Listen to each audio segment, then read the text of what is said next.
ഒന്നാം ലോക മഹായുദ്ധത്തിൽ ലോകം രണ്ട് ചേരിയായി നിൽക്കുന്ന സമയം. 1914 ഡിസംബറിൽ നോർത്തേൺ ഫ്രാൻസ് ബെൽജിയം ഭാഗത്തെ യുദ്ധമുന്നണിയിൽ സീസ് ഫയർ പ്രഖ്യാപിക്കപ്പെടുന്നുണ്ട്. അതുവരെ ശബ്ദിച്ചുകൊണ്ടിരുന്ന തൂക്കുകളെല്ലാം നിശബ്ദമായ ഒരു വൈകുന്നേരം. ബ്രിട്ടീഷ് ജർമ്മൻ പട്ടാളക്കാർ അവരുടെ കിടങ്ങുകളിൽ നിന്ന് നോമാൻസ് ലാൻഡിലേക്ക് പരസ്പരം നടന്നെടുത്തു. തമ്മിൽ കണ്ടാൽ കൊല്ലാൻ സാധ്യതയുള്ളവർ അന്ന് ആദ്യമായി പരിചയപ്പെട്ട് സുഹൃത്തുക്കളാകുന്നുണ്ട്. പിറ്റേന്ന് നേരം പുലർന്നപ്പോഴേക്കും കുറച്ചുപേര് താഴെ വീണ മഞ്ഞ് നീക്കി ഒരു മൈതാനം ഉണ്ടാക്കിയിരുന്നു.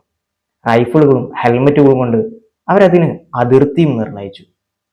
ഇരുഭാഗത്തു നിന്നും പരസ്പരം നിറയൊഴിച്ച് യുദ്ധം ചെയ്ത അതേ മനുഷ്യർ ഒരുമിച്ച് പന്ത് തട്ടുക എന്നത് അവർക്ക് സ്വപ്നം പോലെ തോന്നിക്കാണണം.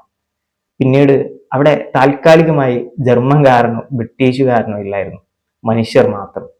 പിന്നീട് 4 വർഷം ഈ യുദ്ധം നീണ്ടെങ്കിലും ആ ഒരു വൈകുന്നേരം എന്നും ചരിത്രത്തിൽ ക്രിസ്മസ് ട്രൂസ് എന്ന പേരിൽ അറിയപ്പെടും.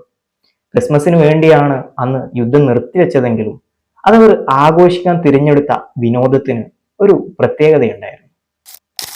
ആൻഷ്യൻ ചൈന, ഗ്രീസ്, റോം എന്നിവിടങ്ങളിൽ നിന്ന് മിഡീവൽ യൂറോപ്പിലേക്കും പിന്നീട് മോഡേൺ രീതിയിൽ ഇംഗ്ലണ്ടിൽ രൂപം പ്രാപിച്ച ഫുട്ബോൾ ആയിരുന്നു അന്ന് അവർ തിരഞ്ഞെടുത്തത്.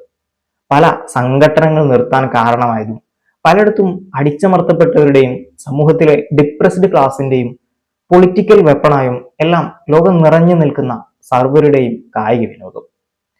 പല ലക്ഷറി ബ്രാൻഡുകളും ഫുട്ബോൾ സ്പോൺസർ ചെയ്യാത്തത് അതൊരു എലീറ്റ് സ്പോർട്ട് അല്ല എന്ന് പറഞ്ഞിട്ടാണ്. അപ്പോഴും അതിങ്ങനെ ലോകം മുഴുവനും നിറഞ്ഞു നിൽക്കുന്നുണ്ട്. ഭൂമി പോലൊരു ഗോളം ഭൂഗോളത്തെ തന്നെ സ്തംഭിപ്പിച്ച കഥ. യെസ്, ഇന്ത്യയിൽ മോർ ദാൻ എ ഗെയിം.